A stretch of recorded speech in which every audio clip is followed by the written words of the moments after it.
Hello.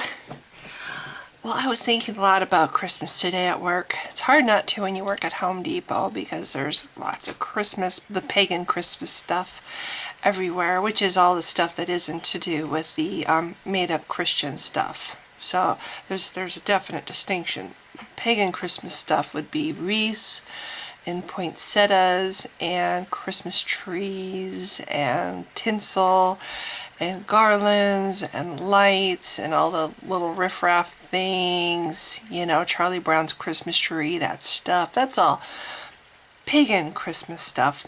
And then there's the made-up Christmas religious stuff, which Home Depot didn't have very much of it, but we did have some. I guess you have to cater to all kinds at Home Depot. But yes, so it's hard to not be thinking about Christmas when you're working at Home Depot a mere 4 days from Christmas. So there I was today on December 21st thinking about Christmas. And I was thinking about what a huge contradiction the whole scenario, the whole Christian scenario, the whole stuff that the Christian religion tries to tack onto Christmas to make it their own and deny everybody else, you know, winter solstice or Hanukkah or whatever. There's a lot of things that people celebrate at Christmas, but you don't really see the Jewish people running around having a tizzy fit because people say Merry Christmas instead of Happy Hanukkah. But boy, the Christians get so indignant, don't they? You know? And I work at Home Depot. Do I dare to say Happy Solstice or Happy Winter Solstice to customers? Not really, because I have but one job left and I don't want to lose it. Although I don't think that it would be a problem if I did that, because Home Depot is a very cool company. But you never know, customers might complain because, heaven forbid, I didn't invoke their religion, you know, to them when they were purchasing that Christmas tree. That has absolutely nothing to do with the baby Jesus.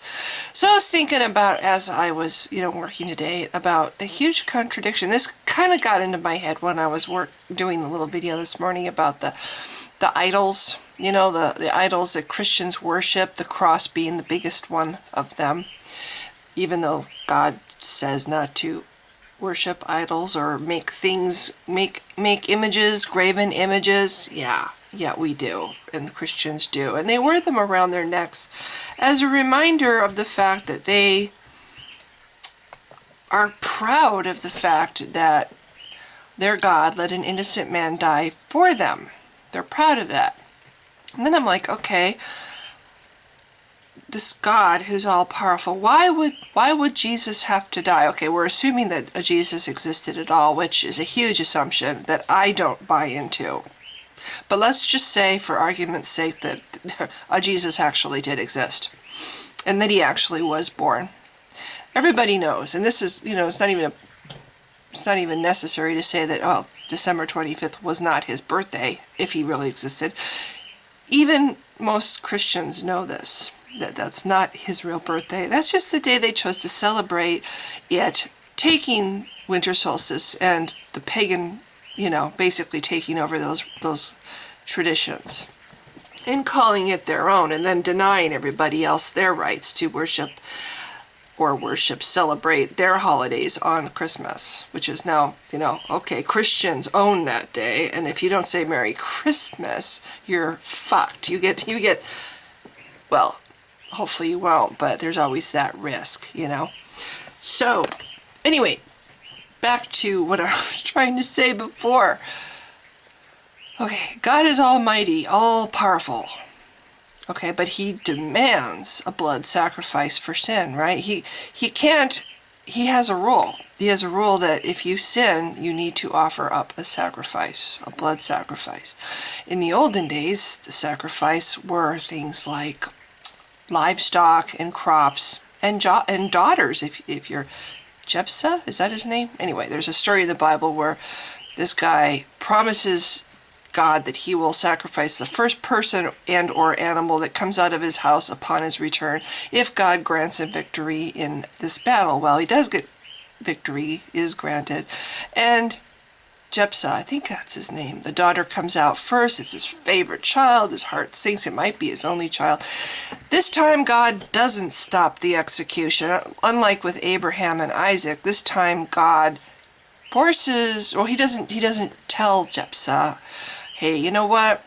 I understand it's your daughter. You don't have to burn your daughter alive for me. He doesn't do that. He sits back and lets it happen, you know? This loving father lights his daughter on fire, and her screams pierce the air as her body is slowly burned while she's still alive.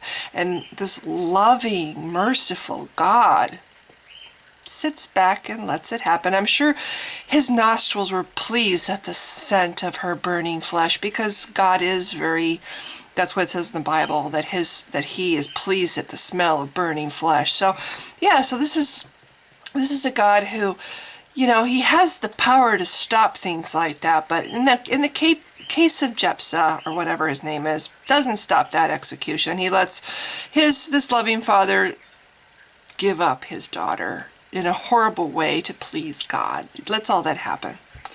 So he's all powerful. I have to assume that whole thing was important, because God requires a blood sacrifice, apparently. And in that case, there wasn't any sin. It was just that Jephthah made a promise and he had to keep it because God's an asshole. Oops, did I say that?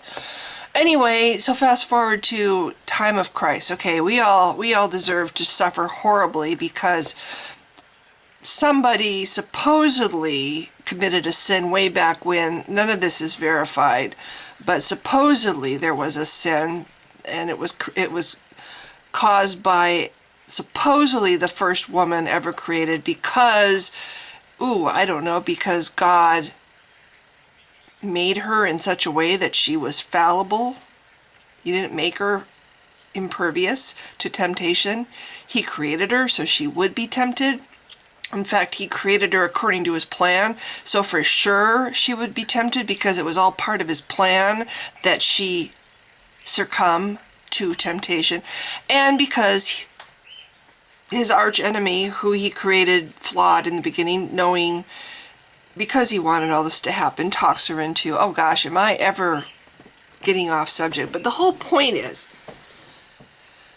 fast forward to the time of Jesus, somebody has to pay the penalty, darn it, because God is, while he's all powerful and has no limitations, he can't just change his mind and say, you know what?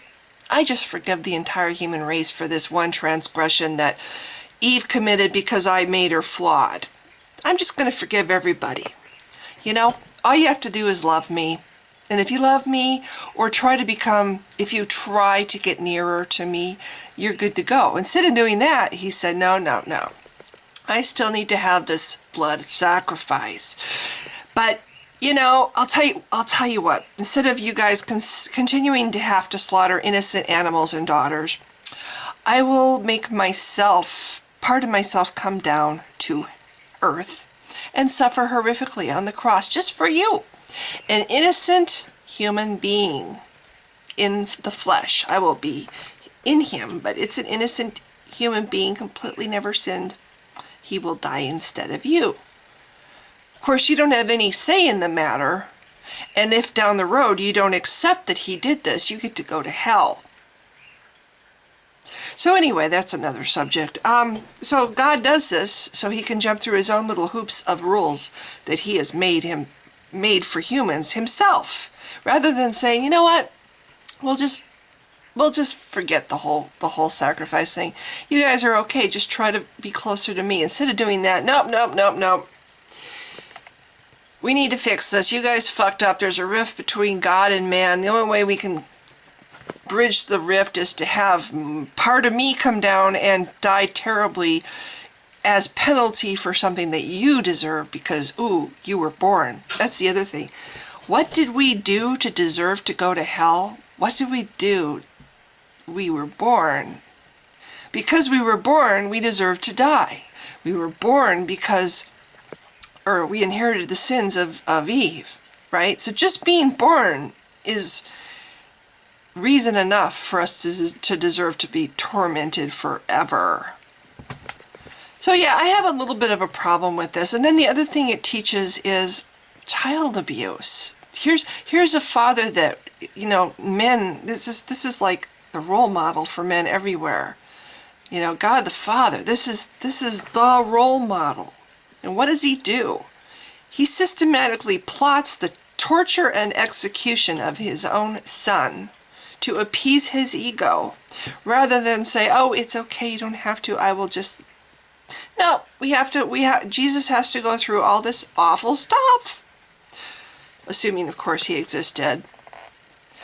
Because God's ego needs to be appeased. That's more important than justice. And that's another thing. Oh, God is just. He's so just. What judge on earth would allow somebody in the audience during a trial to stand up after he tells a murder victim, that you are going to die in the electric chair, or you're going to, sorry, the verdict is you're guilty, you're going to die.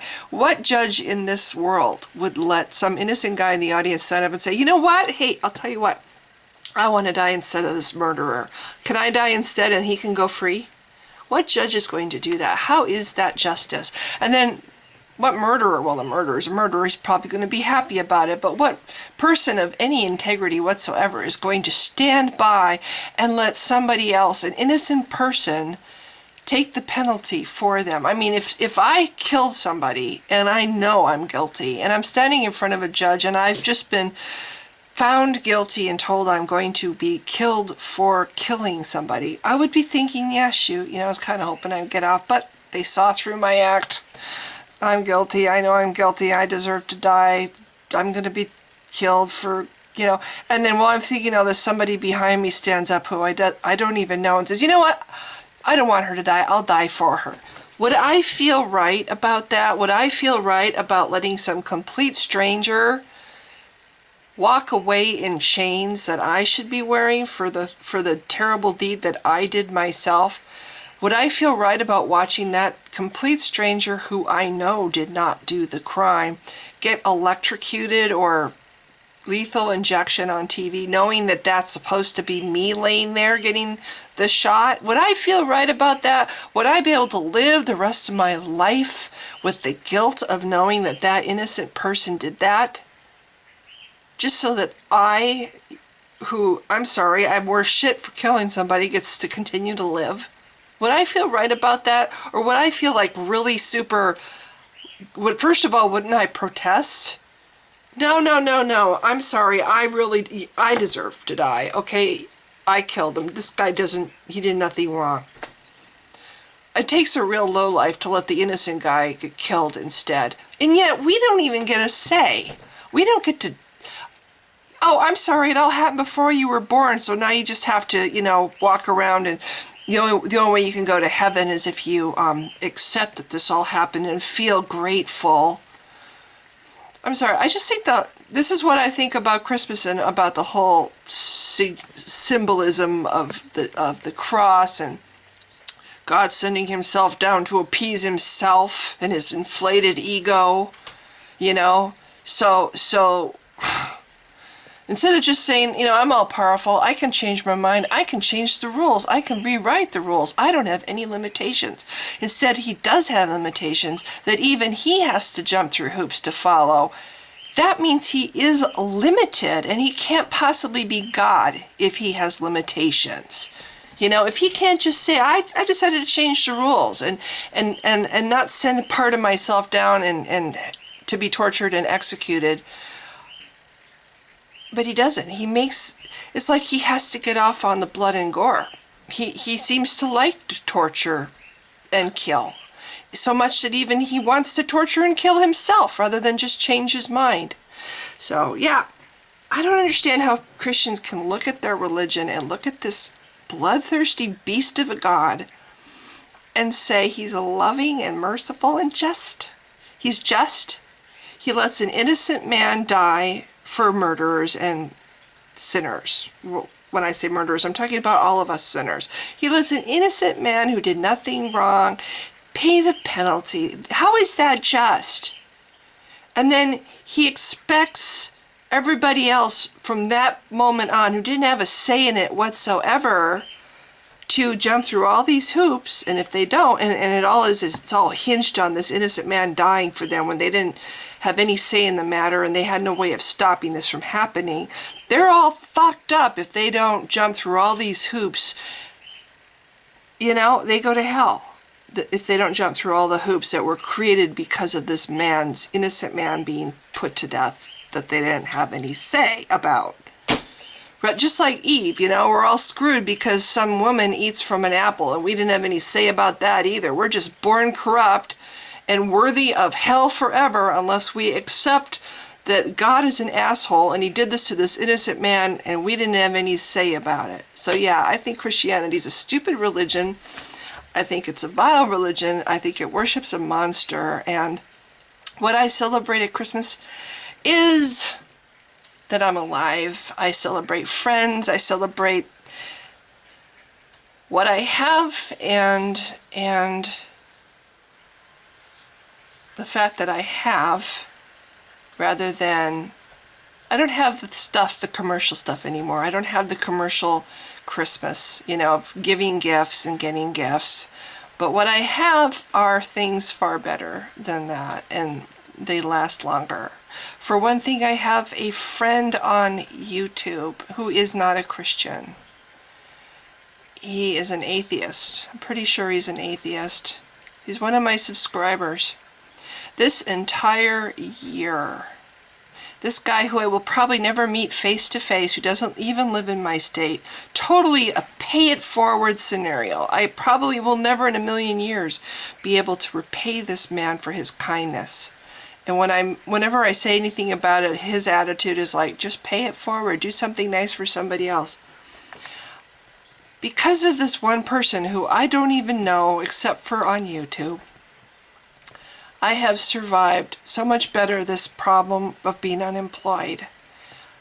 I can't even thank this person enough. And if nothing else this year, I am so grateful for finding somebody like this in the world. It has renewed my belief that there are good people in this world.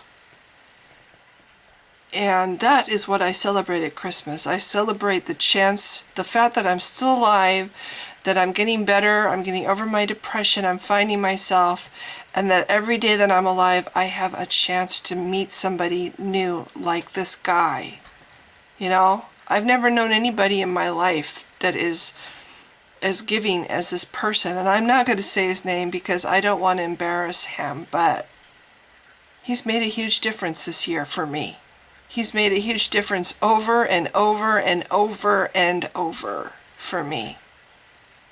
And that's what I'm grateful for at Christmas. I'm grateful for the big hearts, for the kind hearts, people that are compassionate, that reach out for no other reason than because they want to.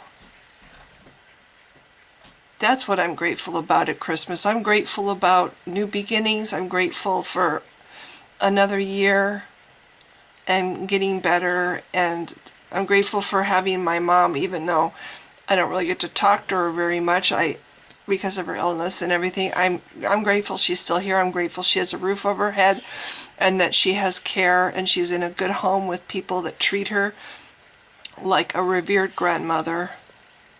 And I'm grateful for the friends that are still in my life, despite my toxicity while I was depressed. I'm grateful for YouTube and the great people I've met and the atheist community that I've gotten to know.